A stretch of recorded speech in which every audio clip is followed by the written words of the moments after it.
5 मते पास किए गए आ और समुचे पंथ वालों अज जथेदार भाई गुरदेव सिंह कौंके नूं पंथ रत्न फखरे कौम अवार्ड दे के सन्मानित किया गया ते माण महसूस किया कि साडी कौम दे साडे पंथ दे वो फखरे कौम ने उन्हां दे सपुत्र सत्कारयोग भाई हरी सिंह जी जो इस महान शहीदी समागम च हाजिर होए थे उन्होंने जथेदार कौंके साहब का जो सन्मान है पंथ वालों वो अज प्रवान किया जिहदे विच उस वेले दे जथेदार श्री अकाल तखत साहब सिंह साहब भाई जसवीर सिंह रोडे हाजिर ने और इस तरह दिल्ली सिंह गुरुद्वारा प्रबंधक कमेटी के प्रधान सरदार हरमीत सिंह कालका इत्थे हाजिर ने और भाई मोहकम सिंह जी दमदमे टकसाल इत्थे हाजिर ने और इस तरह हरियाणा सिख गुरुद्वारा प्रबंधक कमेटी के पंथ दल की मैंबर साहबान श्रोमणी गुरुद्वारा प्रबंधक कमेटी के मैंबर साहबान और इस तरह सिख चिंतक बुद्धिजीवी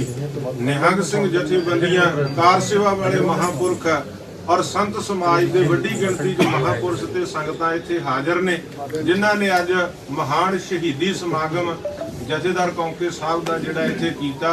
मैनूं इस गल दा माण है कि असीं बहुत ही शलाघायोग कार जिहड़ा साडे हरियाणा सिख गुरुद्वारा प्रबंधक कमेटी के पंथ दल की मैंबर साहबाना संगतां ने जथेदार कौंके साहब का इत्थे महान शहीदी समागम करके उन्हां दी शहादत दे इंसाफ नूं जिहड़ा समय दे ਜ਼ਾਲਮਾਂ ने उन्हां नूं खो के शहीद कीता ते जिन्हां ने उन्हां दीयां जांच रिपोर्टां दबाईयां पंथ दे नां ते राज करके फखरे कौम पंथ रतन लए जिन्हां ने अज समुचे पंथ की आवाज़ अनुसार के मता पा के जथेदार अकाल तखत साहब को दिता गया। पहला भी जथेबंदियों वालों 1 जनवरी नूं 15 जनवरी नूं 10 जनवरी नूं दिल्ली कमेटी वालों भी मता पाया गया। अज दे भी समुचियां जथेबंदियां हरियाणा सिख गुरुद्वारा प्रबंधक कमेटी हरियाणे दी संगतां वालों भी कि जो पंथ रतन ते फखरे कौम के सही हकदार ने उन्हां नूं अज दे के असीं माण महसूस कर रहे हैं और जिन्हां ने जिहड़े पंथ नाल धरो कमाउंदे रहे उन्हां तो जो पंथ वापस लै चुका वा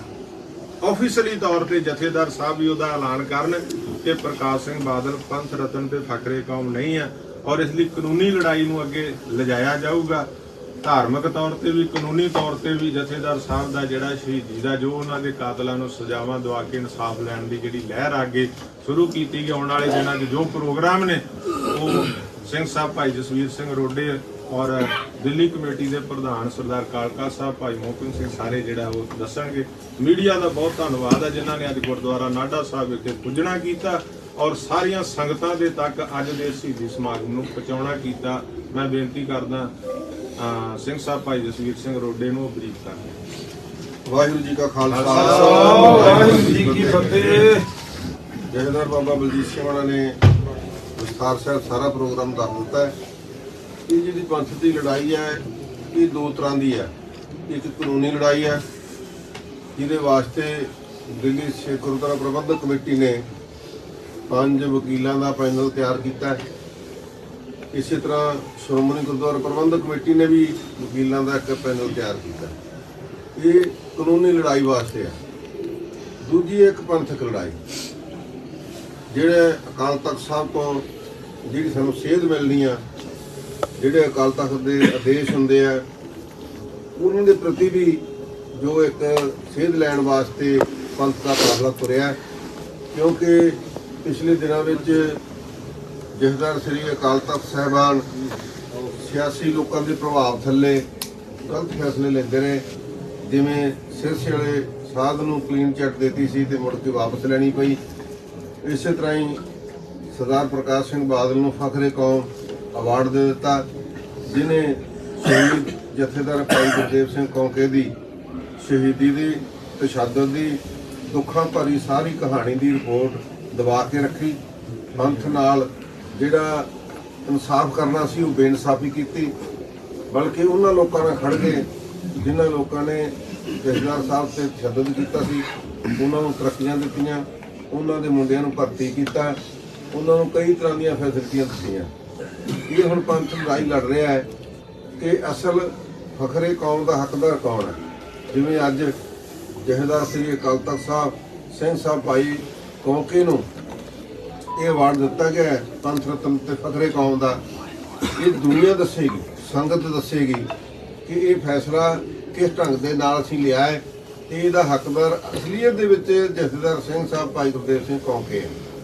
ਇਹ ਅੱਜ ਨਹੀਂ ਤੇ ਕੱਲ ਜਥੇਦਾਰ ਜਿਹੜੇ ਮੌਜੂਦਾ ਜਥੇਦਾਰ ਨੇ ਸ੍ਰੀ ਅਕਾਲ ਤਖਤ ਸਾਹਿਬ ਦੇ, ਉਹਨਾਂ ਨੂੰ ਵੀ ਇਹ ਫੈਸਲਾ ਕਰਨਾ ਪੈਣਾ ਕਿ ਸਹੀ ਥਾਂ ਤੇ ਇਹ ਫਖਰੇ ਕੌਮ ਦਾ ਅਵਾਰਡ ਦਾ ਐਲਾਨ ਕੀਤਾ ਜਾਵੇ ਤੇ ਇਹ ਸ਼ਹੀਦੀ ਪਰਿਵਾਰ ਨੂੰ, ਕੌਂਕੇ ਪਰਿਵਾਰ ਨੂੰ ਦਿੱਤਾ ਜਾਵੇ, ਕੌਂਕੇ ਸਾਹਿਬ ਨੂੰ ਸਮਰਪਿਤ ਕੀਤਾ ਜਾਵੇ ਅਤੇ ਗਲਤੀ ਦੇ ਨਾਲ ਜਿਨ੍ਹਾਂ ਲੋਕਾਂ ਨੂੰ ਦਿੱਤਾ ਗਿਆ ਉਹਨਾਂ ਤੋਂ ਵਾਪਸ ਲਿਆ ਜਾਵੇ।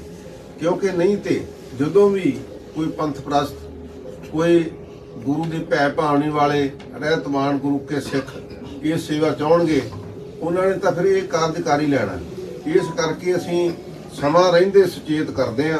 ਅਸੀਂ ਜਥੇਦਾਰ ਦਾ ਬਹੁਤ ਸਤਿਕਾਰ ਰੱਖਦਿਆਂ ਹੋਇਆ ਇਹ ਬੇਨਤੀ ਕਰਨਾ ਚਾਹੁੰਦੇ ਹਾਂ ਕਿ 1 ਜਨਵਰੀ ਤੋਂ ਇਹ ਮੁਹਿੰਮ ਸ਼ੁਰੂ ਹੋਈ ਹੈ। ਹਲੇ ਸਾਧ ਸੰਗਤ ਜੀ 1 ਮਹੀਨਾ ਵੀ ਨਹੀਂ ਹੋਇਆ ਕਿ ਅਸੀਂ ਇਸ ਕਾਫਲੇ ਨੂੰ ਕਿੱਥੇ ਲੈ ਆਏ ਹਾਂ। ਸੰਗਤਾਂ 'ਚ ਕਿੰਨਾ ਜੋਸ਼ ਹੈ, ਕਿੰਨਾ ਰੋਸ ਹੈ, ਦੋਨੇ ਚੀਜ਼ਾਂ। ਇਸ ਕਰਕੇ ਪਹਿਲਾਂ ਅਕਾਲ ਤਖਤ ਸਾਹਿਬ ਦੇ ਜਥੇਦਾਰ ਨੂੰ ਮੈਮੋਰੰਡਮ ਦਿੱਤਾ, ਉਸ ਤੋਂ ਬਾਅਦ ਦਿੱਲੀ ਗੁਰਦੁਆਰਾ ਪ੍ਰਬੰਧਕ ਕਮੇਟੀ ਨੇ ਬਹੁਤ ਵੱਡਾ ਫੰਕਸ਼ਨ ਕਰਕੇ, ਕਾਨਫਰੰਸ ਕਰਕੇ ਉੱਥੇ ਮਤੇ ਪਾਸ ਕੀਤੇ। ਉੱਥੇ ਵੀ ਇਹ ਬੇਨਤੀ ਕੀਤੀ ਗਈ ਸੀ ਜਥੇਦਾਰ ਅਕਾਲ ਤਖਤ ਸਾਹਿਬ ਨੂੰ ਕਿ ਪ੍ਰਕਾਸ਼ ਸਿੰਘ ਬਾਦਲ ਤੋਂ ਫਖਰੇ ਕੌਮ ਵਾਪਸ ਲਿਆ ਜਾਵੇ। ਉਸ ਤੋਂ ਬਾਅਦ ਅੱਜ ਹਰਿਆਣਾ ਗੁਰਦੁਆਰਾ ਪ੍ਰਬੰਧਕ ਕਮੇਟੀ ਨੇ ਜਥੇਦਾਰ ਬਾਬਾ ਬਲਜੀਤ ਸਿੰਘ ਜੀ ਦੀ ਅਗਵਾਈ ਵਿੱਚ ਆਪ ਦੇ ਸਾਹਮਣੇ ਜਿੱਡਾ ਵੱਡਾ ਇਕੱਠ ਹੋਇਆ ਤੇ ਸੰਗਤਾਂ ਨੇ ਜਿਸ ਜੋਸ਼ ਦੇ ਨਾਲ, ਜਿਸ ਜੋਸ਼ੋ ਖਰੋਸ਼ ਦੇ ਨਾਲ ਇਸ ਪ੍ਰੋਗਰਾਮ ਵਿੱਚ ਸ਼ਮੂਲੀਅਤ ਕੀਤੀ ਤੇ ਕੌਂਕੇ ਪਰਿਵਾਰ ਨੂੰ ਹੀ ਸਨਮਾਨਿਤ ਕਰਕੇ ਫਖਰੇ ਕੌਮ ਦਾ ਐਲਾਨ ਕੀਤਾ। ਇੱਥੇ ਫਿਰ ਅੱਜ ਬੇਨਤੀ ਕੀਤੀ ਗਈ ਕਿ ਪ੍ਰਕਾਸ਼ ਸਿੰਘ ਬਾਦਲ ਤੋਂ ਫਖਰੇ ਕੌਮ ਵਾਪਸ ਲਿਆ ਜਾਵੇ। ਆਉਣ ਵਾਲੀ 10 ਫਰਵਰੀ ਨੂੰ ਇਸੇ ਤਰ੍ਹਾਂ ਇੱਕ ਬਹੁਤ ਵੱਡਾ ਨੁਮਾਇੰਦਾ ਇਕੱਠ ਜਲੰਧਰ ਵਿਖੇ ਗੁਰਦੁਆਰਾ ਗੁਰੂ ਤੇਗ ਬਹਾਦਰ ਨਗਰ ਵਿਖੇ ਹੋ ਰਿਹਾ ਹੈ, ਜਿਹਦੇ ਵਿੱਚ ਕਿਸਾਨ ਜਥੇਬੰਦੀਆਂ ਵੀ ਆਉਣਗੀਆਂ, ਜਿਹਦੇ ਵਿੱਚ ਬੁੱਧੀਜੀਵੀ, ਪੱਤਰਕਾਰ, ਸੰਤ ਮਹਾਂਪੁਰਖ, ਨਿਹੰਗ ਸਿੰਘ ਜਥੇਬੰਦੀਆਂ, ਸਿੰਘ ਸਭਾਵਾਂ, ਬਹੁਤ ਸਾਰੀਆਂ ਸਿੱਖ ਸੰਗਤਾਂ ਨੇ ਉੱਥੇ ਨੁਮਾਇੰਦੇ ਭੇਜਣੇ ਆ। ਉਹ ਨੁਮਾਇੰਦੇ ਇਕੱਠ, ਜਿਹੜਾ ਨੁਮਾਇੰਦਾ ਇਕੱਠ ਹੈ ਉਹ ਹੀ ਹਜ਼ਾਰਾਂ ਦੀ ਗਿਣਤੀ 'ਚ ਹੋ ਜਾਣਾ। ਉੱਥੇ ਵੀ ਇਹ ਫੈਸਲੇ ਲਏ ਜਾਣੇ ਆ ਕਿ ਅਗਲੀ ਰਣਨੀਤੀ ਕੀ ਬਣਾਈ ਜਾਵੇ, ਕਿਹੋ ਜਿਹਾ ਪ੍ਰੋਗਰਾਮ ਲਿਖਿਆ ਜਾਵੇ, ਤਾਂ ਕਿ ਇਹ ਨਾ ਸਮਝਣ ਇਹ ਚੰਦ ਲੋਕ ਹੈ। ਤੁਸੀਂ ਦੇਖਿਆ ਹੋਣਾ ਕਿ ਮਾਘੀ ਦੇ ਦਿਹਾੜੇ ਤੇ ਕਿੱਡਾ ਪਵਿੱਤਰ ਦਿਹਾੜਾ ਸੀ ਮਾਘੀ ਦਾ। ਉੱਥੇ 40 ਮੁਕਤਿਆਂ ਨੂੰ ਨਮਸਕਾਰ ਕਰਨੀ ਸੀ, 40 ਮੁਕਤਿਆਂ ਦਾ ਇਤਿਹਾਸ ਸੁਣਾਉਣਾ ਸੀ। ਸਰਦਾਰ ਸੁਖਬੀਰ ਸਿੰਘ ਬਾਦਲ ਨੇ ਬਖਲਾਹਟ ਵਿੱਚ ਆ ਕੇ ਦਿੱਲੀ ਗੁਰਦੁਆਰਾ ਪ੍ਰਬੰਧਕ ਕਮੇਟੀ ਨੂੰ ਕੋਸਿਆ, ਜਥੇਦਾਰ ਬਾਬਾ ਬਲਜੀਤ ਸਿੰਘ ਨੂੰ ਕੋਸਿਆ, ਉੱਥੇ ਮੈਨੂੰ ਵੀ ਕੋਸਿਆ ਵੀ ਇਹ ਗਦਾਰ ਨੇ ਪੰਥ ਦੇ, ਵੀ ਇਹਨਾਂ ਨੂੰ ਮੂੰਹ ਨਹੀਂ ਲਾਉਣਾ ਚਾਹੀਦਾ, ਵੀ ਕੀ ਫਿਕਰ ਪੈ ਗਿਆ 40 ਮੁਕਤਿਆਂ ਦੀ ਧਰਤੀ ਤੇ ਤੂੰ 40 ਮੁਕਤਿਆਂ ਨੂੰ ਨਮਸਕਾਰ ਕਰ, ਕਾਹਦੀ ਬਖਲਾਹਟ ਪੈ ਗਈ। ਅਸੀਂ ਤੇਰਾ ਪਿਤਾ ਕਰਕੇ ਉਹ ਤੋਂ ਫਖਰੇ ਕੌਮ ਵਾਪਸ ਨਹੀਂ ਮੰਗਦੇ। ਅਸੀਂ ਕਹਿੰਦੇ ਹਾਂ ਕਿ ਤੂੰ ਡਿਜ਼ਰਵ ਹੀ ਨਹੀਂ ਕਰਦਾ ਸੀ ਜਿਹੜਾ ਬੰਦਾ, ਉਹਨੂੰ ਦੇ ਬੈਠੇ ਸਿੰਘ ਸਾਹਿਬ ਉਹ ਤੋਂ ਵਾਪਸ ਲਿਆ ਜਾਵੇ। ਜੇ ਤੇਰਾ ਪਿਤਾ ਮੁੱਖ ਮੰਤਰੀ ਸੀ ਤੇ ਤੂੰ ਤਾਂ ਗ੍ਰਹਿ ਮੰਤਰੀ ਸੀ, ਤੇ ਕਿਉਂ ਬੇਇਨਸਾਫੀ ਕੀਤੀ ਸਿੱਖ ਕੌਮ ਦੇ ਨਾਲ? ਗਦਾਰ ਕੌਣ ਹੈ ਇਹ ਸਮਾਂ ਦੱਸੇਗਾ। ਦਗਾ ਕਿਹਨੇ ਕੀਤਾ ਇਹ ਸਮਾਂ ਦੱਸੇਗਾ। ਕਿਹਨੇ ਰਿਪੋਰਟ ਦਬਾ ਕੇ ਰੱਖੀ ਇਹ ਸਮਾਂ ਦੱਸੇਗਾ। ਅਸੀਂ ਤੇ ਇਸ ਮੁਹਿੰਮ ਦੇ ਹਮਰਾਹੀ ਬਣੇ ਹੋਏ ਆ ਕਿ ਸਿੱਖ ਪੰਥ ਦਾ ਜੇ ਜਥੇਦਾਰ ਸ਼ਹੀਦ ਕੀਤਾ ਗਿਆ, ਉਹ ਵੀ ਕੋਹ ਕੇ ਟੁਕੜੇ ਟੁਕੜੇ ਕਰਕੇ ਵੱਢ ਕੇ ਦਰਿਆ 'ਚ ਰੋੜਿਆ ਗਿਆ ਤੇ ਉਹਦੀ ਫਾਈਲ ਦਬਾ ਕੇ ਰੱਖੀ ਗਈ। ਤੇ ਆਮ ਸੈਂਕੜੇ ਨਹੀਂ ਹਜ਼ਾਰਾਂ ਸਿੱਖਾਂ ਨਾਲ ਕੀ ਹੋਇਆ ਹੋਵੇਗਾ ਤੁਸੀਂ ਅੰਦਾਜ਼ਾ ਲਾ ਸਕਦੇ ਹੋ। ਇਸ ਕਰਕੇ ਜੇ ਅਸੀਂ ਸਿੰਘ ਸਾਹਿਬ ਭਾਈ ਗੁਰਦੇਵ ਸਿੰਘ ਦੇ ਕਤਲ ਦਾ ਇਨਸਾਫ ਲੈਣ ਵਿੱਚ ਕਾਮਯਾਬ ਹੁੰਦੇ ਆ ਤੇ ਇਹ ਇੱਕ ਤਸ਼ੱਦਦ ਦਾ ਜਿਹੜਾ ਦੌਰ ਸੀ ਉਦੋਂ ਇਨਸਾਫ ਲੈਣ ਵਾਸਤੇ ਇੱਕ ਦਰਵਾਜ਼ਾ ਖੁੱਲ੍ਹ ਜੂਗਾ। ਉਹਦੇ ਵਾਸਤੇ ਅਸੀਂ ਸਾਰੇ ਤਿਆਰ ਹੋ ਕੇ ਤੁਰੇ ਆ। ਉਹਦਾ ਹੀ ਇੱਕ ਹਿੱਸਾ ਸੀ ਅੱਜ ਦਾ ਪ੍ਰੋਗਰਾਮ, ਜਿਹਦੇ ਵਿੱਚ ਬਹੁਤ ਸਾਰੇ ਸੰਤਾਂ ਮਹਾਂਪੁਰਖਾਂ ਨੇ, ਗੁਰਦੁਆਰਾ ਪ੍ਰਬੰਧਕ ਕਮੇਟੀਆਂ ਨੇ, ਪੰਥਕ ਜਥੇਬੰਦੀਆਂ ਨੇ ਸ਼ਮੂਲੀਅਤ ਕੀਤੀ। ਸਭ ਦਾ ਧੰਨਵਾਦ ਹੈ। ਵਿਸ਼ੇਸ਼ ਤੌਰ ਤੇ ਜਥੇਦਾਰ ਬਾਬਾ ਬਲਜੀਤ ਸਿੰਘ ਦਾ ਧੰਨਵਾਦ ਹੈ ਕਿ ਇਹਨਾਂ ਦੇ ਉਦਮ ਨਾਲ ਹੀ ਸਾਰੀ ਹਰਿਆਣਾ ਗੁਰਦੁਆਰਾ ਪ੍ਰਬੰਧਕ ਕਮੇਟੀ ਨੂੰ ਸਰਗਰਮ ਕਰਕੇ, ਉਹਨਾਂ ਦੀ ਰਾਏ ਲੈ ਕੇ, ਉਹਨਾਂ ਦੇ ਸਹਿਯੋਗ ਨਾਲ ਐਡਾ ਵੱਡਾ ਪ੍ਰੋਗਰਾਮ ਕੀਤਾ। ਇਹਨਾਂ ਦਾ ਵੀ ਧੰਨਵਾਦ। ਆਪ ਸਾਰੀ ਪ੍ਰੈਸ ਦਾ ਧੰਨਵਾਦ। ਬੇਨੀਆਂ ਬੇਨਤੀਆਂ ਕਰਦਾ ਹੈ ਕਿ ਮੈਂ ਚਾਹਣਾ ਵਾਹਿਗੁਰੂ ਜੀ ਕਾ ਖਾਲਸਾ। ਵਾਹਿਗੁਰੂ ਸਾਹਿਬ ਇੱਕ ਸਵਾਲ ਹੈ, ਛੋਟੇ ਜਿਹੇ ਵਿੱਚ ਪੂਰੀ ਗੱਲ ਹੋਈ ਕਿ ਭਗਵੰਤ ਮਾਨ ਸਰਕਾਰ ਨੂੰ ਵੀ ਕੋਈ ਮਿਲਣ ਦਾ ਪ੍ਰੋਗਰਾਮ ਹੈ ਆਪਣਾ? ਤੁਸੀਂ ਸੁਣਿਆ ਹੋਏਗਾ, ਅਸੀਂ ਕਾਲਕਾ ਸਾਹਿਬ ਦੱਸਦੇ ਨੇ ਜੀ ਕਾਲਕਾ ਸਾਹਿਬ ਦੇਖੋ, ਮੈਂ ਸਮਝਦਾ ਕਿ ਤਕਰੀਬਨ ਸਾਰੀਆਂ ਗੱਲਾਂ ਜਥੇਦਾਰ ਬਲਜੀਤ ਸਿੰਘ ਜੀ ਦਾਦੂਵਾਲ ਸਾਹਿਬ ਨੇ ਔਰ ਸਿੰਘ ਸਾਹਿਬ ਨੇ, ਰੋਡੇ ਸਾਹਿਬ ਨੇ ਤੁਹਾਨੂੰ ਦੱਸਿਆ ਕਿ ਕਿਸ ਤਰੀਕੇ ਦੇ ਨਾਲ ਇਹ ਕਾਰਵਾਂ ਸ਼ੁਰੂ ਹੋਇਆ। 1 ਜਨਵਰੀ ਨੂੰ ਸ਼੍ਰੀ ਅਕਾਲ ਤਖਤ ਸਾਹਿਬ ਤੋਂ ਔਰ ਫਿਰ ਉਸ ਤੋਂ ਬਾਅਦ 10 ਜਨਵਰੀ ਨੂੰ ਦਿੱਲੀ ਦੇ ਵਿੱਚ, ਔਰ ਅੱਜ ਅਸੀਂ 25 ਜਨਵਰੀ ਨੂੰ ਨਾਡਾ ਸਾਹਿਬ ਬੈਠੇ। 10 ਫਰਵਰੀ ਦਾ ਵੀ ਪ੍ਰੋਗਰਾਮ ਤੁਹਾਨੂੰ ਰੋਡੇ ਸਾਹਿਬ ਨੇ ਦੱਸਿਆ ਕਿ ਇਹ ਜਿਹੜਾ ਕਾਰਵਾ ਹੈ ਅੱਗੋਂ ਕਿਸ ਤਰੀਕੇ ਦੇ ਨਾਲ ਵਧ ਰਿਹਾ। ਮੈਂ ਸਮਝਦਾ ਕਿ ਜਥੇਦਾਰ ਕੌਂਕੇ ਸਾਹਿਬ ਦੀ ਜਿਹੜੀ ਸ਼ਹਾਦਤ ਹੈ, ਜਿੱਥੇ ਪੂਰਾ ਪੰਥ ਵਿਸਾਰੇ ਬੈਠਾ ਸੀ, 31 ਸਾਲ ਤੋਂ ਅਸੀਂ ਉਹਨਾਂ ਦੀਆਂ ਸ਼ਹਾਦਤਾਂ ਨਹੀਂ ਮਨਾਈਆਂ, ਉਹਨਾਂ ਦੇ ਦਿਨ ਨਹੀਂ ਮਨਾਏ, ਮਗਰ ਅੱਜ ਜਿਸ ਵਕਤ ਰਿਪੋਰਟ ਦੇ ਜਨਤਕ ਹੋਣ ਦੇ ਨਾਲ ਜਿੱਥੇ ਉਹਨਾਂ ਦੀ ਸ਼ਹਾਦਤ ਮਨਾਉਣ ਵਾਸਤੇ ਉਹਨਾਂ ਦੀਆਂ ਅਸੀਂ ਬਰਸੀ ਮਨਾ ਰਹੇ ਹਾਂ, ਇਹ ਵੀ ਇੱਕ ਜਿਹੜੀ ਕਿਉਂਕਿ ਰਿਵਾਇਤ ਰਹੀ ਹੈ ਸਿੱਖ ਪੰਥ ਦੀ, ਹਮੇਸ਼ਾ ਜਿੱਥੇ ਵੀ ਕੋਈ ਸਮਾਗਮ ਹੁੰਦੇ ਉੱਥੇ ਪੰਥਕ ਇਕੱਠ ਹੁੰਦਾ ਤੇ ਪੰਥਕ ਵਿਚਾਰਾਂ ਵੀ ਹੁੰਦੀ ਹੈ। ਉਹਨਾਂ ਵਿਚਾਰਾਂ ਦੇ ਵਿੱਚ ਜਿਹੜੀ ਗੱਲ ਨਿਕਲ ਕੇ ਆ ਰਹੀ ਹੈ ਔਰ ਇੱਕ ਸ਼ਕਤੀ ਬਣ ਕੇ ਆ ਰਹੀ ਹੈ। ਮੈਂ ਤੇ ਦਿੱਲੀ ਸਿੱਖ ਗੁਰਦੁਆਰਾ ਪ੍ਰਬੰਧਕ ਕਮੇਟੀ ਵੱਲੋਂ ਸਾਰੇ ਪੰਜਾਬ ਦੀ ਇਹਨਾਂ ਦੀ ਲੀਡਰਸ਼ਿਪ ਨੂੰ, ਸਾਰੇ ਸੰਤ ਸਮਾਜ ਨੂੰ, ਸਾਰੇ ਪੰਥ ਦਰਦਿਆਂ ਨੂੰ ਇੱਕੋ ਬੇਨਤੀ ਸਟੇਜ ਤੇ ਵੀ ਕੀਤੀ ਹੈ, ਹੁਣ ਵੀ ਕਰਾਂਗਾ ਕਿ ਤੁਸੀਂ ਸਾਰੇ ਇਕੱਠੇ ਹੋਵੋ, ਲਾਮਬੰਦ ਹੋਵੋ, ਤਾਂ ਕਿ ਇਹ ਲੜਾਈ ਜਿਹੜੀ ਹੈ ਇਹ ਅੱਜ ਪੰਥ ਨੂੰ ਬਹੁਤ ਵੱਡੀ ਲੋੜ ਹੈ ਕਿ ਅਸੀਂ ਇਕੱਠੇ ਹੋ ਸਕੀਏ। ਕਈ ਸਾਲਾਂ ਤੋਂ ਨਹੀਂ, ਮੈਂ ਸਮਝਦਾ ਦਹਾਕਿਆਂ ਤੋਂ ਜਿਹੜਾ ਕਬਜ਼ਾ ਸ਼੍ਰੋਮਣੀ ਗੁਰਦੁਆਰਾ ਪ੍ਰਬੰਧਕ ਕਮੇਟੀ ਤੇ ਹੋ ਰੱਖਿਆ, ਅਕਾਲ ਤਖਤ ਸਾਹਿਬ ਦੇ ਉੱਤੇ ਹੋ ਰੱਖਿਆ, ਇਹਨਾਂ ਨੂੰ ਸਾਰਿਆਂ ਨੂੰ ਅਸੀਂ ਆਜ਼ਾਦ ਕਰਾਉਣ ਵਾਸਤੇ ਸਾਰੇ ਇਕੱਠੇ ਹੋਏ। ਔਰ ਇਹਦਾ ਸਭ ਤੋਂ ਵੱਡਾ ਸਿਲਾ ਉਸ ਦਿਨ ਸਾਹਮਣੇ ਆਇਆ ਜਦ ਦਿੱਲੀ ਦੇ ਇਕੱਠ ਤੋਂ ਬਾਅਦ ਅਗਲੇ ਦਿਨ ਇੱਕ ਰਾਜਨੀਤਿਕ ਟੋਲੇ ਨੂੰ ਜਾ ਕੇ ਕੌਂਕੇ ਸਾਹਿਬ ਦੇ ਘਰ ਉਹਨਾਂ ਦੇ ਪਰਿਵਾਰ ਨੂੰ ਸਟੋਪੇ ਪਾਣੇ ਪਏ ਨੇ। ਉੱਥੋਂ ਪਤਾ ਚੱਲਦਾ ਹੈ ਕਿ ਕਿੰਨੀ ਕੁ ਬੁਖਲਾਹਟ ਹੁੰਦੀ ਹੈ ਜਿਸ ਵਕਤ ਪੰਥ ਇਕੱਠਾ ਹੁੰਦਾ। ਔਰ ਇਹ ਜਿਹੜੀਆਂ ਜਦ ਖਾਲਸਾ ਰਾਜ ਸਥਾਪਿਤ ਹੋਇਆ ਸੀ ਤਾਂ ਵੀ 12 ਮਿਸਲਾਂ ਇਕੱਠੀਆਂ ਹੋਈਆਂ ਸੀ ਤੇ ਇਹ ਖਾਲਸੇ ਰਾਜ ਦੀ ਸਥਾਪਨਾ ਹੋਈ ਸੀ। ਅੱਜ ਜੇ ਦੁਬਾਰਾ ਪੰਥ ਦਾ ਰਾਜ ਲਿਆਣਾ ਹੈ, ਪੰਥ ਦੀ ਸਰਕਾਰ ਦੁਬਾਰਾ ਲੈ ਕੇ ਆਣੀ ਹੈ, ਉਹ ਸਰਕਾਰ ਜਿਹੜੀ ਕਿਸੇ ਪਰਿਵਾਰ ਦੀ ਨਾ ਹੋਏ, ਸਮੁੱਚੇ ਪੰਥ ਦੀ ਹੋਏ, ਤਾਂ ਸਾਰਿਆਂ ਨੂੰ ਇਕੱਠੇ ਹੋਣ ਵਾਸਤੇ ਮੈਂ ਪਹਿਲੇ ਵੀ ਅਪੀਲ ਕੀਤੀ ਸੀ। ਮੈਂ ਅੱਜ ਤੁਹਾਡੇ ਮਾਧਿਅਮ ਤੋਂ ਸਾਰੇ ਪੰਥ ਦਰਦੀ ਜਿਹੜੇ ਇੱਥੇ ਬੈਠੇ ਵੀ ਨੇ ਔਰ ਜਿਹੜੇ ਘਰਾਂ 'ਚ ਵੀ ਬੈਠੇ ਨੇ, ਜਿਹੜੇ ਅੱਜ ਕਿਸੇ ਪ੍ਰਭਾਵ ਥੱਲੇ ਵੀ ਅਗਰ ਰੁਕੇ ਨੇ, ਤੇ ਅੱਜ ਉਹ ਇਸ ਚੀਜ਼ ਨੂੰ ਦੇਖ ਲੈਣ ਕਿ ਇੱਕ ਛੋਟਾ ਜਿਹਾ ਟ੍ਰੇਲਰ ਜਿਸ ਵਕਤ ਪੰਥ ਨੇ ਦਿਖਾਇਆ ਤੇ ਕਿਸ ਤਰੀਕੇ ਦੇ ਨਾਲ ਵਾਪਸ ਉਹਨਾਂ ਲੋਕਾਂ ਦੇ ਘਰ ਜਾਣਾ ਪਿਆ ਜਿਨ੍ਹਾਂ ਦੀ ਕਦੀ ਸਾਰ ਪਿਛਲੇ 30 ਸਾਲਾਂ ਤੋਂ ਮਿਲੀ ਨਹੀਂ ਸੀ। ਸੋ ਇਹ ਬੜਾ ਵੱਡਾ ਇੱਕ ਐਗਜ਼ਾਮਪਲ ਹੈ। ਸੋ 10 ਤਰੀਕ ਨੂੰ ਮੈਂ ਬੇਨਤੀ ਕਰਾਂਗਾ ਸੰਗਤਾਂ ਨੂੰ ਕਿ ਵੱਧ ਤੋਂ ਵੱਧ ਆਪਾਂ ਜਲੰਧਰ ਦੇ ਵਿੱਚ ਇਕੱਠੇ ਹੋਈਏ, ਜਿੱਥੇ ਪ੍ਰੋਗਰਾਮ ਰੋਡੇ ਸਾਹਿਬ ਔਰ ਦਾਦੂਵਾਲ ਸਾਹਿਬ ਨੇ ਸਮੁੱਚੇ ਮੋਕਮ ਭਾਈ ਮੋਕਮ ਸਿੰਘ ਉਹਨਾਂ ਨੇ ਰੱਖਿਆ, ਤੇ ਇੱਥੇ ਇਕੱਠੇ ਹੋ ਕੇ ਅਸੀਂ ਇੱਕ ਵੱਡੀ ਆਵਾਜ਼ ਬਣਾਈਏ ਔਰ ਜਥੇਦਾਰ ਸਾਹਿਬ ਨੂੰ ਜਿੱਥੇ ਇਨਸਾਫ ਦਵਾ ਸਕੀਏ ਉੱਥੇ ਸਮੁੱਚੇ ਪੰਥ ਲਈ ਖੜੇ ਹੋਈਏ, ਤਾਂ ਕਿ ਆਉਣ ਵਾਲੀ ਪਨੀਰੀ ਇਹ ਨਾ ਕਹਿ ਸਕੇ ਕਿ ਸਾਡੇ ਬਜ਼ੁਰਗਾਂ ਨੇ ਸਾਡੇ ਵਾਸਤੇ ਕੁਝ ਨਹੀਂ ਕੀਤਾ ਔਰ ਇਹੋ ਜਿਹਾ ਪੰਥ ਕਿਧਰੇ ਨਾ ਦੇ ਕੇ ਜਾਈਏ ਜਿਸ ਨੇ ਅੱਜ ਪੰਜਾਬ ਦੇ ਵਿੱਚ ਸਿੱਖੀ ਖਤਮ ਕਰ। ਪ੍ਰਧਾਨ ਜੀ ਸਰ ਕੇਂਦਰ ਦੀ ਗੱਲ ਕੀਤੀ ਜਿਹੜੀ ਸੀਐਮ ਵਾਲੀ ਗੱਲ ਕੀਤੀ ਹੈ, ਮੈਂ ਇੱਕ ਗੱਲ ਜ਼ਰੂਰ ਕਹਾਂਗਾ ਕਿ ਅਸੀਂ 4 ਮਤੇ ਪਾਸ ਕੀਤੇ ਸੀ ਦਿੱਲੀ ਦੇ ਵਿੱਚ। ਉਹਦੇ ਵਿੱਚ ਪਹਿਲਾ ਮਤਾ ਅਸੀਂ ਕੀਤਾ ਸੀ ਕਿ ਅਸੀਂ ਲੀਗਲ ਲੜਾਈ ਲਾਂਘੇ ਔਰ ਸਰਦਾਰ ਸਿੰਦਰਪਾਲ ਸਿੰਘ ਜੀ ਉਹਨਾਂ ਨੂੰ ਜਦ ਅਸੀਂ ਚੇਅਰਮੈਨ ਬਣਾਇਆ, ਲੀਗਲ ਟੀਮ ਬਣਾਤੀ ਗਈ ਹੈ ਇਸ ਲੜਾਈ ਨੂੰ ਲੜਨ ਵਾਸਤੇ।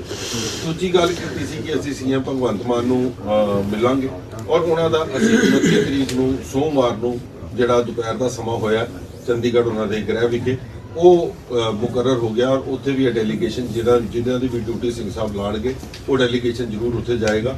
ਔਰ ਉਸ ਤੋਂ ਬਾਅਦ ਤੀਜਾ ਸਾਡਾ ਸੀ ਕਿ ਜਿਹੜੀ ਇਸ ਪੰਥਕ ਲੜਾਈ ਨੂੰ ਅੱਗੇ ਵਧਾਵਾਂਗੇ। ਇਹ ਜਿਹੜੇ ਸਾਡੇ ਹੱਥ ਦੇ ਵਿੱਚ ਹੈਗੇ ਸੀ ਅਸੀਂ ਸਾਰੇ ਮਤੇ ਪਾਸ ਕੀਤੇ। ਕਿ ਚੌਥਾ ਮਤਾ ਜਿਹੜਾ ਸਿੰਘ ਸਾਹਿਬ ਗਿਆਨੀ ਰਘਬੀਰ ਸਿੰਘ ਜੀ ਦੇ ਉੱਤੇ ਛੱਡਿਆ ਕਿ ਜਿਹੜੇ ਫਕਰੇ ਕੌਮ ਦਾ ਅਵਾਰਡ ਜਿਹੜਾ ਦਿੱਤਾ ਗਿਆ ਸ੍ਰੀ ਅਕਾਲ ਤਖਤ ਸਾਹਿਬ ਤੋਂ ਪ੍ਰਕਾਸ਼ ਸਿੰਘ ਬਾਦਲ ਨੂੰ ਵਾਪਸ ਲਿਆ ਜਾਏ। ਔਰ ਅੱਜ ਵੀ ਅਸੀਂ ਤੁਹਾਡੇ ਮਾਧਿਅਮ ਤੋਂ ਉਹਨਾਂ ਨੂੰ ਬੇਨਤੀ ਕਰਾਂਗੇ ਕਿਉਂਕਿ ਅੱਜ ਪ੍ਰੋਗਰਾਮ ਦੇ ਵਿੱਚ ਵੀ ਇਹ ਮਤਾ ਪਾਸ ਹੋਇਆ ਔਰ ਇਹ ਮਤਾ ਇਕੱਲਾ ਸਾਡਾ ਨਹੀਂ ਹੈ, ਇਹ ਅੱਜ ਪੂਰੇ ਦੁਨੀਆ ਦੇ ਵਿੱਚ ਜਿਹੜੀਆਂ ਸਿੰਘ ਸਭਾਵਾਂ ਬੈਠੀਆਂ ਨੇ, ਜਿੰਨੇ ਜਥੇਬੰਦੀਆਂ ਬੈਠੀਆਂ, ਸਾਰਿਆਂ ਦੀ ਇੱਕੋ ਮੰਗ ਹੈ ਕਿ ਇਹ ਅਵਾਰਡ ਵਾਪਸ ਦੇ ਕੇ ਜਥੇਦਾਰ ਕੌਂਕੇ ਸਾਹਿਬ ਦਾ ਜਿਨ੍ਹਾਂ ਦਾ ਹੱਕ ਬਣਦਾ ਉਹਨਾਂ ਨੂੰ ਅਕਾਲ ਤਖਤ ਸਾਹਿਬ ਤੋਂ ਵੀ ਦਿੱਤਾ। ਸਰ ਕੇਂਦਰ ਦੀ ਗੱਲ ਕੀਤੀ ਜਾਵੇ, ਕੇਂਦਰ ਕੋਲ ਵੀ ਫਾਈਲ ਪਹੁੰਚ ਚੁੱਕੀ ਹੈ ਜਥੇਦਾਰ ਕੌਂਕੇ ਦੀ ਮੰਗ ਲੈ ਕੇ, ਤੁਸੀਂ ਕੇਂਦਰ ਦੇ ਵਿੱਚ ਰਹੇ ਹੋ, ਕੀ ਕਹਿਣਾ ਚਾਹੁੰਦੇ ਕਿ ਉੱਥੇ ਵੀ ਫਾਈਲ? ਦੇਖੋ ਮੈਂ ਜਿਹੜੀ ਗੱਲ ਕੀਤੀ ਹੈ ਕਿ ਇਹ ਜਿਹੜਾ ਵਕੀਲਾਂ ਦਾ ਮਸਲਾ ਹੈ ਇਹ ਲੀਗਲ ਲੜਾਈ ਹੈ। ਤੁਸੀਂ ਕੇਂਦਰ ਦੀ ਗੱਲ ਕਰ ਰਹੇ ਹੋ, ਮੇਰੇ ਹਿਸਾਬ ਨਾਲ ਮਸਲਾ ਪੰਜਾਬ ਸਰਕਾਰ ਦਾ ਤੇ ਕੇਂਦਰ ਦਾ ਕੁਝ ਲੈਣਾ ਦੇਣਾ ਨਹੀਂ ਹੈ ਕਿਉਂਕਿ ਇੱਕ ਇਨਕੁਆਇਰੀ ਕਮੇਟੀ ਬਣੀ ਹੈ। ਤਿਵਾਰੀ ਸਾਹਿਬ ਦੀ ਜਿਹੜੀ ਇਨਕੁਆਇਰੀ ਕਮੇਟੀ ਹੈ ਉਹਦੇ ਉੱਤੇ ਵਰਕਿੰਗ ਕਰ ਲਓ ਤੇ ਸਾਰਾ ਕੁਝ ਦੁੱਧ ਦਾ ਦੁੱਧ ਪਾਣੀ ਦਾ ਪਾਣੀ ਹੋ ਜਾਏਗਾ। ਔਰ ਉਸੇ ਰਿਪੋਰਟ ਨੂੰ ਪੰਥ ਦੀ ਸਰਕਾਰ ਨੇ ਦਬਾ ਕੇ ਰੱਖਿਆ। ਇਹੀ ਤੇ ਦੁਕਾਨ ਹੈ ਜਿਹਦੇ ਬਾਰੇ ਅੱਜ ਸਾਰੇ ਇਕੱਠੇ ਹੋਏ। ਹਾਂਜੀ ਕਾਲਕਾ ਸਾਹਿਬ, ਤੁਸੀਂ ਕਿਹਾ ਕਿ ਆਪਾਂ ਫਕਰੇ ਕੌਮ ਦਾ ਤੁਸੀਂ ਅਵਾਰਡ ਵਾਪਸ ਲੈਣ ਦੀ ਗੱਲ ਕਹੀ ਹੈ ਪ੍ਰਕਾਸ਼ ਸਿੰਘ ਬਾਦਲ ਨੂੰ, ਤੇ 26/4/2023 ਨੂੰ ਆਰਐਸਐਸ ਨੇ ਇੱਕ ਹੋਮੇਜ ਲੈਟਰ ਦਿੱਤਾ ਸੀਗਾ ਪ੍ਰਕਾਸ਼ ਸਿੰਘ ਬਾਦਲ ਨੂੰ। ਉਸ ਦੇ ਵਿੱਚ ਉਹਨਾਂ ਨੇ ਕਿਹਾ ਕਿ ਉਹਦੀ ਬੜੀ ਵੈਲਿਊਏਬਲ ਕੰਟਰੀਬਿਊਸ਼ਨ ਹੈ ਨੇਸ਼ਨ ਵਾਸਤੇ, ਅਸੀਂ ਹੋਮੇਜ ਪੇ ਕਰਦੇ ਹਾਂ। ਤੁਹਾਡਾ ਉਸ ਲੈਟਰ ਤੇ ਕੀ ਕਹਿਣਾ ਆਰਐਸਐਸ ਦੇ ਸਟੈਂਡ ਤੇ? ਜਿਹੜੀ ਆਰਐਸਐਸ ਜਾਂ ਭਾਰਤੀ ਜਨਤਾ ਪਾਰਟੀ ਜਾਂ ਕਾਂਗਰਸ ਪਾਰਟੀ ਇਹ ਇੱਕ ਰਾਜਨੀਤਿਕ ਪਾਰਟੀ ਹੈ। ਇਹਨਾਂ ਦਾ ਕੋਈ ਵੀ ਸਟੈਂਡ ਹੋ ਸਕਦਾ ਕਿਸੇ ਬੰਦੇ ਦੀ ਵਰਕਿੰਗ ਦੇਖ ਕੇ, ਉਹ ਰਾਜਨੀਤਿਕ ਪਹਿਲੂ ਤੋਂ ਦੇਖਿਆ ਹੋਵੇਗਾ। ਸਾਡਾ ਪਹਿਲੂ ਜਿਹੜਾ ਹੈ ਉਹ ਪੰਥ ਦਾ ਹੈ। ਅਸੀਂ ਪੰਥ ਦੀ ਗੱਲ ਕਰਦੇ ਆ, ਜੇ ਪੰਥ ਦੇ ਨਾਮ ਦੇ ਉੱਤੇ ਵੋਟਾਂ ਲੈ ਕੇ ਸਰਕਾਰ ਬਣਾਈ ਜਾਏ ਔਰ ਕੌਮ ਦੇ ਜਥੇਦਾਰ ਅਕਾਲ ਤਖਤ ਸਾਹਿਬ ਦੇ ਜਥੇਦਾਰ ਨੂੰ ਇਨਸਾਫ ਨਹੀਂ ਮਿਲਿਆ ਤੇ ਹੋਰ ਕਿਹਨੂੰ ਮਿਲ ਸਕਦਾ ਹੈ? ਸਾਡਾ ਮਕਸਦ ਕੌਮੀ ਔਰ ਪੰਥਕ ਹੈ, ਨਾ ਕਿ ਕੋਈ ਰਾਜਨੀਤਿਕ। ਤੁਸੀਂ ਆਰਐਸਐਸ ਨੂੰ ਰਾਜਨੀਤਿਕ ਜਥੇਬੰਦੀ ਮੰਨਦੇ ਹੋ? ਦੇਖੋ, ਰਾਜਨੀਤਿਕ ਉਹਨਾਂ ਦੀ ਕਿਉਂਕਿ ਪੋਲੀਟੀਕਲ ਵਿੰਗ ਹੈ ਬੀਜੇਪੀ, ਉਹਨਾਂ ਦੀ ਇਹਨਾਂ ਨਾਲ ਸਾਂਝ ਰਹੀ ਹੈ। ਇਹ ਰਾਜਨੀਤਿਕ ਮੁੱਦੇ ਉਹਨਾਂ ਦੇ ਹੋ ਸਕਦੇ ਨੇ। ਅੱਜ ਪੰਥ ਦੀ ਆਵਾਜ਼ ਹੈ ਕਿ ਅਗਰ ਇੱਕ ਜਥੇਦਾਰ ਸਾਹਿਬ ਨੂੰ ਇਨਸਾਫ ਨਹੀਂ ਮਿਲਿਆ ਤੇ ਇਹੋ ਜਿਹੀਆਂ ਸੈਂਕੜੋਂ ਨਹੀਂ ਹਜ਼ਾਰਾਂ ਫਾਈਲਾਂ ਨੇ। ਔਰ ਮੈਨੂੰ ਲੱਗਦਾ ਹੈ ਕਿ ਹੁਣ ਜਿਸ ਤਰੀਕੇ ਦੇ ਨਾਲ ਸੋਸ਼ਲ ਮੀਡੀਆ ਔਰ ਤੁਹਾਡੇ ਭਰਾਵਾਂ ਦੇ ਮਾਧਿਅਮ ਨਾਲ ਚੀਜ਼ਾਂ ਬਾਹਰ ਆਣੀ ਸ਼ੁਰੂ ਹੋਈਆਂ ਨੇ, ਇਹੋ ਜਿਹੇ ਕਈ ਸੈਂਕੜੋਂ ਕੇਸ ਸਾਹਮਣੇ ਆ ਜਾਣਗੇ ਜਿਹੜੀ ਪੰਥ ਦੇ ਸਰਕਾਰ ਦੇ ਵਿੱਚ ਦਬਾ ਕੇ ਰੱਖੇ ਨੇ। ਭਾਈ ਹੁਕਮ ਸਿੰਘ ਜੀ, ਮਾਈਕ ਉੱਧਰ ਕਰ ਦੋ ਯਾਰ। ਇਸ ਤਰ੍ਹਾਂ ਜੀ, ਇਹ ਜਿਹੜਾ ਕੇਸ ਹੈ ਮਾਈਕ ਕਰ ਦਿਓ ਭਾਈ, ਮਾਈਕ ਅੱਗੇ ਕਰ ਦੋ। ਕਰ ਦੇ ਇੱਕ ਮਿੰਟ ਮਾਈਕ ਉੱਪਰ ਰੱਖ। ਹਾਂਜੀ ਇਹ ਜਿਹੜਾ ਕੇਸ ਹੈ ਭਾਈ ਗੁਰਦੇਵ ਸਿੰਘ ਜੀ ਕੌਂਕੇ ਵਾਲਾ, ਇਹ ਬੇਅੰਤ ਸਿੰਘ ਦੀ ਸਰਕਾਰ ਵੇਲੇ ਵਾਪਰਿਆ। ਇਹ ਉਹਨਾਂ ਦੇ ਅਫਸਰਾਂ ਵੱਲੋਂ ਇਹ ਕਾਰਾ ਕੀਤਾ। ਉਹਨਾਂ ਨੂੰ ਪੰਥ ਨੇ ਸਜ਼ਾ ਦਿੱਤੀ, ਉਹ ਇਸ ਸੰਸਾਰ ਤੋਂ ਤੁਰ ਗਏ। ਉਸ ਤੋਂ ਬਾਅਦ ਆਈ ਇਨਕੁਆਰੀ ਦੀ ਗੱਲ। ਸਰਦਾਰ ਪ੍ਰਕਾਸ਼ ਸਿੰਘ ਜੀ ਬਾਦਲ ਨੂੰ ਪੰਥ ਦੇ ਵਫਦ ਨੇ, ਅਸੀਂ ਸਾਰਿਆਂ ਨੇ, ਸਿੰਘ ਸਾਹਿਬ, ਜਸਵੀਰ ਸਿੰਘ, ਹੋਰ ਸਾਰਿਆਂ ਨੇ ਰਲ ਮਿਲ ਕੇ ਅਧਿਕਾਰਾਂ ਨੇ ਇਹ ਰਿਕੁਐਸਟ ਕੀਤੀ ਸੀ ਕਿ ਇਹਦੀ ਜਾਂਚ ਕਰਾਓ। ਉਹਨਾਂ ਨੇ ਤਵਾੜੀ ਅਫਸਰ ਦੀ ਡਿਊਟੀ ਲਾ ਦਿੱਤੀ ਤੇ ਉਸ ਤੋਂ ਬਾਅਦ ਦੀ ਰਿਪੋਰਟ ਜਿਹੜੀ ਸੀ ਉਹ ਨੱਪ ਕੇ ਉਹਨੇ ਵੀ ਰੱਖੀ ਹੈ, ਕੈਪਟਨ ਅਮਰਿੰਦਰ ਸਿੰਘ ਨੇ ਵੀ ਰੱਖੀ ਹੈ ਤੇ ਗ੍ਰਹਿ ਮੰਤਰੀ ਰਹੇ ਨੇ ਸੁਖਬੀਰ ਸਿੰਘ ਬਾਦਲ, ਇਹਨਾਂ ਨੇ ਰੱਖੀ ਹੈ। ਔਰ ਗੁਰਦੇਵ ਸਿੰਘ ਕੌਂਕੇ ਲਈ ਉਹ ਕੋਈ ਸਧਾਰਨ ਵਿਅਕਤੀ ਨਹੀਂ, ਉਹ ਅਕਾਲ ਤਖਤ ਸਾਹਿਬ ਦਾ ਜਥੇਦਾਰ ਹੈ। ਜਿਹੜਾ ਅਕਾਲ ਤਖਤ ਸਾਹਿਬ ਦਾ ਜਥੇਦਾਰ ਹੈ ਉਹਦੇ ਨਾਲ ਇਹ ਘਟਨਾ ਵਾਪਰੀ। ਅਗਰ ਕਿਸੇ ਹਿੰਦੂ ਧਰਮ ਦੇ ਕਿਸੇ ਮੁਖੀ ਨਾਲ ਜਾਂ ਧਾਰਮਿਕ ਨਾਲ ਵਾਪਰਦੀ, ਅਸੀਂ ਕਦੇ ਵੀ ਤੇ ਰੋਸ ਪ੍ਰਗਟ ਕਰਾਂਗੇ, ਚਾਹੇ ਉਹ ਹਿੰਦੂ ਹੋਵੇ, ਮੁਸਲਮਾਨ ਹੋਵੇ, ਈਸਾਈ ਹੋਵੇ, ਬੋਧੀ ਜਾਨੀ ਕੋਈ ਹੋਵੇ। ਪਰ ਸਾਡੇ ਇਸ ਅਕਾਲ ਤਖਤ ਦੇ ਜਥੇਦਾਰ ਨਾਲ ਅਣਮਨੁੱਖੀ ਵਤੀਰਾ ਹੋਇਆ ਤੇ ਸਰਕਾਰਾਂ ਦੀ ਅਣਦੇਖੀ ਤੇ ਸਰਕਾਰਾਂ ਦੀ ਬੇਰੁਖੀ ਤੇ ਸਰਕਾਰਾਂ ਦਾ ਜ਼ਬਰ ਤੇ ਸਰਕਾਰਾਂ ਦੀ ਬੇਈਮਾਨੀ ਜਿਹੜੀ ਹੈ ਉਹ ਸਾਹਮਣੇ ਆਈ। ਅਸੀਂ ਇਸ ਲਈ ਇਸ ਨੂੰ ਪੰਥਕ ਲੈਵਲ ਤੇ ਵੀ, ਪੰਜਾਬ ਲੈਵਲ ਤੇ ਵੀ, ਹਿੰਦੁਸਤਾਨ ਲੈਵਲ ਤੇ ਵੀ, ਸੰਸਾਰ ਲੈਵਲ ਤੇ ਵੀ, ਹਰ ਫਰੰਟ ਦੇ ਉੱਤੇ ਅਸੀਂ ਇਸ ਨੂੰ ਲੈ ਕੇ ਜਾਵਾਂਗੇ ਤਾਂ ਕਿ ਅਕਾਲ ਤਖਤ ਦੇ ਜਥੇਦਾਰ ਦੇ ਨਾਲ ਜੋ ਵਾਪਰਿਆ, ਜੋ ਘਿਨਾਉਣਾ ਜ਼ੁਲਮ ਹੋਇਆ, ਪਾਪ ਹੋਇਆ, ਜਿਹੜਾ ਇੰਨਾ ਵੱਡਾ ਅਤਿਆਚਾਰ ਹੋਇਆ, ਉਹਦਾ ਇਨਸਾਫ ਜਿਹੜਾ ਹੈ ਉਹ ਲੋਕਾਂ ਨੂੰ ਮਿਲ ਸਕੇ। ਲੋਕਾਂ ਦਾ ਕਾਨੂੰਨ ਵਿੱਚ, ਲੋਕਾਂ ਦਾ ਮਨੁੱਖੀ ਅਧਿਕਾਰਾਂ ਵਿੱਚ ਬਹਾਲ ਹੋਵੇ, ਇਹ ਸਾਡੀ ਤਮੰਨਾ ਹੈ। ਅਸੀਂ ਸਰਦਾਰ ਭਗਵੰਤ ਸਿੰਘ ਮਾਨ ਨੂੰ ਵੀ ਇਹ ਗੱਲ ਕਹਾਂਗੇ ਕਿ ਤੇਰੀ ਇੱਕ ਜ਼ਿੰਮੇਵਾਰੀ ਬਣਦੀ ਹੈ। ਜੇ ਤੂੰ ਜ਼ਿੰਮੇਵਾਰੀ ਇਹ ਨਾ ਨਿਭਾਈ ਤੇ ਪਹਿਲਿਆਂ ਦੀ ਕਤਾਰ ਜਿਹੜੀ ਹੈ ਉਸ ਕਤਾਰ ਵਿੱਚ ਤੈਨੂੰ ਵੀ ਪੰਥ ਜਿਹੜਾ ਹੈ ਉਹ ਖੜਾ ਕਰ ਸਕਦਾ। ਇਸ ਵਾਸਤੇ ਆਪਦੇ ਰਹਿੰਦਿਆਂ ਇਸ ਜ਼ਿੰਮੇਵਾਰੀ ਤੋਂ ਫਾਰਗ ਹੋ, ਸੱਚ ਦਾ ਸੱਚ ਤੇ ਝੂਠ ਦਾ ਝੂਠ, ਦੁੱਧ ਪਾਣੀ ਨਤਾਰ ਕੇ ਰੱਖਦੇ ਕੋਈ ਵਿਅਕਤੀ ਹੋਵੇ। ਸਾਡਾ ਪ੍ਰਕਾਸ਼ ਸਿੰਘ ਬਾਦਲ ਨਾਲ ਕੋਈ ਨਿੱਜੀ, ਕੋਈ ਜਾਤੀ, ਕੋਈ ਇਹੋ ਜਿਹਾ ਘਰ ਝਗੜਾ ਨਹੀਂ ਹੈਗਾ। ਝਗੜਾ ਇਹ ਹੈ ਕਿ ਉਹ ਕੌਂਕੇ ਸਾਹਿਬ ਦੇ ਸਬੰਧ 'ਚ ਕਹਿੰਦਾ ਇਹਨਾਂ ਨੂੰ ਰੋਟੀ ਦਿਓ, ਇਹਨਾਂ ਨੂੰ ਬਸਤਰ ਦਿਓ।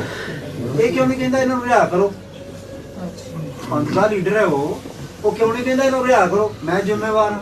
ਜੇ ਨਹੀਂ ਕਹਿਣਾ ਪੈਂਦਾ ਵੀ ਘੱਟੋ ਘੱਟ ਇਹਨਾਂ ਨੂੰ ਅਦਾਲਤ 'ਚ ਪੇਸ਼ ਕਰਕੇ ਜੇਲ੍ਹ 'ਚ ਭੇਜੋ ਤਾਂ ਕਿ ਕਾਨੂੰਨੀ ਕਾਰਵਾਈ ਹੋਵੇ ਜੇ ਤੁਹਾਡੇ ਕੋਲ ਕੋਈ ਕੇਸ ਹੈ ਇਹਦੇ ਵਿਰੁੱਧ। ਪਰ ਉਹਨੇ ਦੋਨੋਂ ਹੀ ਗੱਲਾਂ ਨਹੀਂ ਕਹੀਆਂ। ਇਸ ਦਾ ਮਤਲਬ ਇਹ ਸੀ ਕਿ ਇਸ ਬੰਦੇ ਦਾ ਖਾਤਮਾ ਕੀਤਾ ਜਾਵੇ। ਇਹਦੇ 'ਚ ਉਹਦੀ ਕੌਂਕੇ ਸਾਹਿਬ ਨੂੰ ਸ਼ਹੀਦ ਕਰਨ ਦੀ ਬਦਬੂ ਆਉਂਦੀ ਹੈ ਬਾਦਲ ਦੀ ਇਸ ਗੱਲ ਵਿੱਚੋਂ ਕਿ ਕੱਪੜੇ ਦਿਓ, ਰੋਟੀ ਦਿਓ। ਉਹ ਤਾਂ ਜਿੰਨਾ ਚਿਰ ਉਹਨਾਂ ਜਿੰਦਾ ਰੱਖਣਾ, ਰੋਟੀ ਕੱਪੜਾ ਤਾਂ ਦੇਣਾ ਹੀ ਹੈ। ਸਵਾਲ ਇਹ ਰਿਹਾ ਕਰੇ ਜਾਂ ਕਾਨੂੰਨ ਮੁਤਾਬਕ ਪੇਸ਼ ਕਰਕੇ ਅਦਾਲਤ 'ਚ ਭੇਜੇ। ਬਾਦਲ ਨੇ ਦੋਵੇਂ ਸ਼ਬਦ ਨਹੀਂ ਕਹੇ। ਇਹ ਬੇਈਮਾਨੀ ਉਸ ਬੰਦੇ ਦੀ। ਇਹ ਬਾਅਦ 'ਚ ਉਹਦੀ ਰਿਪੋਰਟ ਨੱਪ ਕੇ ਰੱਖੀ ਹੈ, ਬਾਕੀਆਂ ਵੀ ਨੱਪ ਕੇ ਰੱਖੀ ਹੈ। ਅਸੀਂ ਇਸ ਨੂੰ ਨੱਪੀ ਨਹੀਂ ਰਹਿਣ ਦਿਆਂਗੇ, ਲੋਕਾਂ ਦੀ ਕਚਹਿਰੀ ਵਿੱਚ ਲੈ ਕੇ ਜਾਵਾਂਗੇ। ਅਸੀਂ ਹਰਜਿੰਦਰ ਸਿੰਘ ਧਾਮੀ ਨੂੰ ਤੇ ਜਿਹੜੇ ਉੱਥੇ ਅਕਾਲ ਤਖਤ ਸਾਹਿਬ ਦੇ ਸ਼੍ਰੋਮਣੀ ਕਮੇਟੀ ਵੱਲੋਂ ਜਥੇਦਾਰ ਸੁਸ਼ੋਭਿਤ ਨੇ, ਉਹਨਾਂ ਨੂੰ ਬੇਨਤੀ ਕਰਦੇ ਹਾਂ ਕਿ ਬਿਲਕੁਲ ਸੁਖਬੀਰ ਬਾਦਲ ਜਾਂ ਹੋਰ ਐਰਿਆ ਵਗੈਰਾ ਦੇ ਕਿਸੇ ਦੇ ਦਬਾਅ ਵਿੱਚ ਨਾ ਆਉਣ, ਪੰਥ ਦਾ ਫੈਸਲਾ ਕਰਨ ਔਰ ਉਹਨਾਂ ਦੋਸ਼ੀਆਂ ਨੂੰ ਵੀ ਦੱਸਣ ਕਿ ਇਹਨਾਂ ਨੇ ਗਲਤੀ ਕੀਤੀ ਸੀ, ਅਵਾਰਡ ਵਾਪਸ ਲਿਆ ਜਾ ਰਿਹਾ। ਇਹ ਵਿਅਕਤੀ ਹੱਕਦਾਰ ਹੈ, ਇਹਨੂੰ ਅਸੀਂ ਅਵਾਰਡ ਦੇ ਰਹੇ ਹਾਂ। ਇਹ ਉਹਨਾਂ ਦੀ ਜ਼ਿੰਮੇਵਾਰੀ ਬਣਦੀ ਹੈ। ਇਸ ਜ਼ਿੰਮੇਵਾਰੀ ਨੂੰ ਆਪਣੇ ਰਹਿੰਦਿਆਂ ਨਿਭਾ ਲੈਣ, ਨਹੀਂ ਤੇ ਬਾਅਦ 'ਚ ਵਹਿੰਦੇ ਰਹਿਣਗੇ। ਇਹ ਪੰਥ ਜਿਹੜਾ ਬੜਾ ਅਗਾਂਹ ਦੀ ਗਾਂਹ ਵੱਧਦਾ ਜਾਂਦਾ ਹੈ। ਔਰ ਇਹ ਪੰਥ ਜਿਹੜਾ ਹੈ, ਇਹ ਰੁਤਬੇ ਜਿਹੜੇ ਵਾਪਸ ਲਵੇਗਾ। ਇਹ ਪੰਥ ਦੇ ਰੁਤਬੇ ਆ, ਇਹ ਕੌਮ ਦੇ ਰੁਤਬੇ ਆ। ਇਹ ਕਿਸੇ ਬਾਦਲ ਦੇ ਪਿਓ ਦੇ ਜਾਂ ਸੁਖਬੀਰ ਦੇ ਪਿਓ ਦੇ ਦਾਦੇ ਦੇ ਨਹੀਂ ਹੈਗੇ ਜੋ ਮਰਜ਼ੀ ਕਰਦੇ ਫਿਰ। ਇਸ ਵਾਸਤੇ ਅਸੀਂ ਇਸ ਲੜਾਈ ਨੂੰ ਅੱਗੇ ਲੈ ਕੇ ਚੱਲਾਂਗੇ। ਇਨਸਾਫ ਦੀ ਲੜਾਈ ਦੀ ਗੱਲ ਕਰਦੇ ਹੋ। ਇੱਕ ਮਸਲਾ 1986 ਨਕੋਦਰ ਗੋਲੀकांड ਦਾ ਸੀ, ਜਿਹਦੀ ਰਿਪੋਰਟ ਵੀ ਚੁੱਪ ਚਪੀਤੇ 2001 ਚ ਜਨਤਕ ਕੀਤੀ ਗਈ, ਵਿਧਾਨ ਸਭਾ ਪੇਸ਼ ਕੀਤੀ ਗਈ, ਪਰ ਅਜੇ ਤੱਕ ਕੋਈ ਮਸਲਾ ਨਹੀਂ ਹੋਇਆ। ਉਹ ਉੱਥੇ ਇਨਸਾਫ ਕਿਉਂ ਇਸ ਤਰ੍ਹਾਂ ਨਹੀਂ, ਇੱਕ ਇਕੱਲੇ ਨਕੋਦਰ ਦਾ ਨਹੀਂ, ਅਸੀਂ ਉਸ ਨਕੋਦਰ ਕਾਂਡ ਵਿੱਚ ਅੱਖੀ ਵੇਖਿਆ ਸਭ ਕੁਝ, ਅੱਖੀ ਸੰਸਕਾਰ ਕੀਤੇ ਆ, ਅੱਖੀ ਦੁਸਹਿਰੇ ਮਨਾਏ ਆ। ਮੈਂ ਉੱਥੇ ਖੁਦ ਹਾਜ਼ਰ ਸੀ ਉਸ ਸਮੇਂ। ਸੋ ਗੱਲ ਇੱਕ ਕੌਂਕੇ ਦੀ ਨਹੀਂ, ਇੱਥੇ ਬਹੁਤ ਵੱਡਾ ਹੈਗਾ। ਸਵਾਲ ਹੈ ਕਿ ਪਰਦਾ ਇੱਕ ਜਗ੍ਹਾ ਤੋਂ ਚੱਕਣਾ ਹੈ ਪਹਿਲਾਂ, ਫਿਰ ਆਪੇ ਲੰਗੇ ਹੋਣਗੇ। ਜੇ ਤੁਸੀਂ ਕੋਈ ਸਾਰੀ ਚਾਦਰ ਚੱਕੋ ਤੁਹਾਨੂੰ ਨਹੀਂ ਚੱਕੀ ਜਾ ਸਕਦੀ। ਸੋ ਉਹ ਵੀ ਹੋਣਾ ਚਾਹੀਦਾ ਤੇ ਕੌਂਕੇ ਸਾਹਿਬ ਦਾ ਵੀ ਹੋਣਾ ਚਾਹੀਦਾ। ਜਿਹੜੇ ਉਹਦੇ 'ਚ ਬੇਈਮਾਨੀ ਸੀ, ਉਸ ਬੰਦੇ ਨੂੰ ਬਾਦਲ ਸਾਹਿਬ ਨੇ ਉਹਦੇ ਘਰ ਦੀ ਨੂੰ ਟਿਕਟ ਦੇ ਕੇ ਐਮਐਲਏ ਬਣਾਇਆ, ਉਸ ਨੂੰ ਵਾਕਫ ਬੋਰਡ ਦਾ ਚੇਅਰਮੈਨ ਬਣਾਇਆ ਅਤੇ ਉਹਨੂੰ ਪਾਰਟੀ ਦੇ ਸੀਨੀਅਰ ਮੀਤ ਪ੍ਰਧਾਨ ਦਾ ਉਹਦਾ ਵੀ ਬਾਦਲ ਨੇ ਦਿੱਤਾ। ਜਿਸ ਬੰਦੇ ਨੇ ਜਹਾਰ ਆਲਮ ਨੇ ਉਹ ਉੱਥੋਂ ਦਾ ਕੇਸ ਕੀਤਾ ਸੀ। ਕਿਹੜੇ ਇਹਦੇ ਢੱਕਣ ਢੱਕੀਏ, ਇਹਨਾਂ ਨੇ ਕੀ ਕੁਝ ਕੀਤਾ ਉਹ ਸਾਰਿਆਂ ਦੇ ਸਾਹਮਣੇ। ਕੀ ਇਹਨਾਂ ਹਾਲਾਤਾਂ 'ਚ ਲੱਗਦਾ ਆਪਾਂ ਨੂੰ ਕਿ ਇਨਸਾਫ ਮਿਲ ਜੂ? ਹਾਂਜੀ, ਇਹਨਾਂ ਹਾਲਾਤਾਂ 'ਚ ਲੱਗਦਾ ਕਿ ਆਪਾਂ ਨੂੰ ਇਨਸਾਫ ਮਿਲ ਜੂ? ਜੇ ਗੁਰੂ ਤੇਗ ਬਹਾਦਰ ਸਾਹਿਬ ਇਹ ਕਹਿੰਦੇ ਕਿ ਔਰੰਗਜ਼ੇਬ ਬਾਦਸ਼ਾਹ ਬਹੁਤ ਜ਼ਾਲਮ ਹੈ, ਬਹੁਤ ਵੱਡਾ ਹੈ, ਬਹੁਤ ਤਗੜਾ ਹੈ, ਮੈਂ ਇਹਦੇ ਨਾਲ ਲੜਾਈ ਲੜ ਲਾਂਗਾ, ਇਹ ਨਹੀਂ ਰਸਤਾ ਸਾਨੂੰ। ਗੱਲ ਇਹ ਜੀ, ਸਿਆਸੀ ਕਹਿੰਦੇ ਪੰਥਕ ਧਿਰਾਂ ਨੂੰ ਇੱਕ ਮੁੱਦਾ ਹੋਰ ਮਿਲ ਗਿਆ, ਸਿਆਸੀ ਪੰਥਕ ਧਿਰਾਂ ਨੂੰ ਇੱਕ ਮੁੱਦਾ ਹੋਰ ਮਿਲ ਗਿਆ। ਇਹ ਮੁੱਦਾ ਸਿਆਸਤ ਦੇ ਨਾਲ ਭਖਦਾ ਰਹਿਣਾ ਆ। ਇਨਸਾਫ ਦੀ ਗੱਲ ਕੀ ਆ? ਇਨਸਾਫ ਕਾਨੂੰਨ ਨੇ ਦੇਣਾ, ਇਹਨਾਂ ਜਥੇਬੰਦੀਆਂ ਨੇ ਦੇਣਾ, ਉਹ ਅਦਾਲਤ ਨੇ ਦੇਣਾ, ਵਕੀਲਾਂ ਨੇ ਦੇਣਾ, ਇਹਨਾਂ ਨੇ ਦੇਣਾ, ਉਹ ਇਹਨਾਂ ਦੀ ਜ਼ਿੰਮੇਵਾਰੀ ਹੈ। ਅਸੀਂ ਇਨਸਾਫ ਦੀ ਲੜਾਈ ਲੜਾਂਗੇ। ਧੰਨਵਾਦ ਜੀ ਸਾਰਿਆਂ ਦਾ। ਵਾਹਿਗੁਰੂ ਜੀ ਕਾ ਖਾਲਸਾ।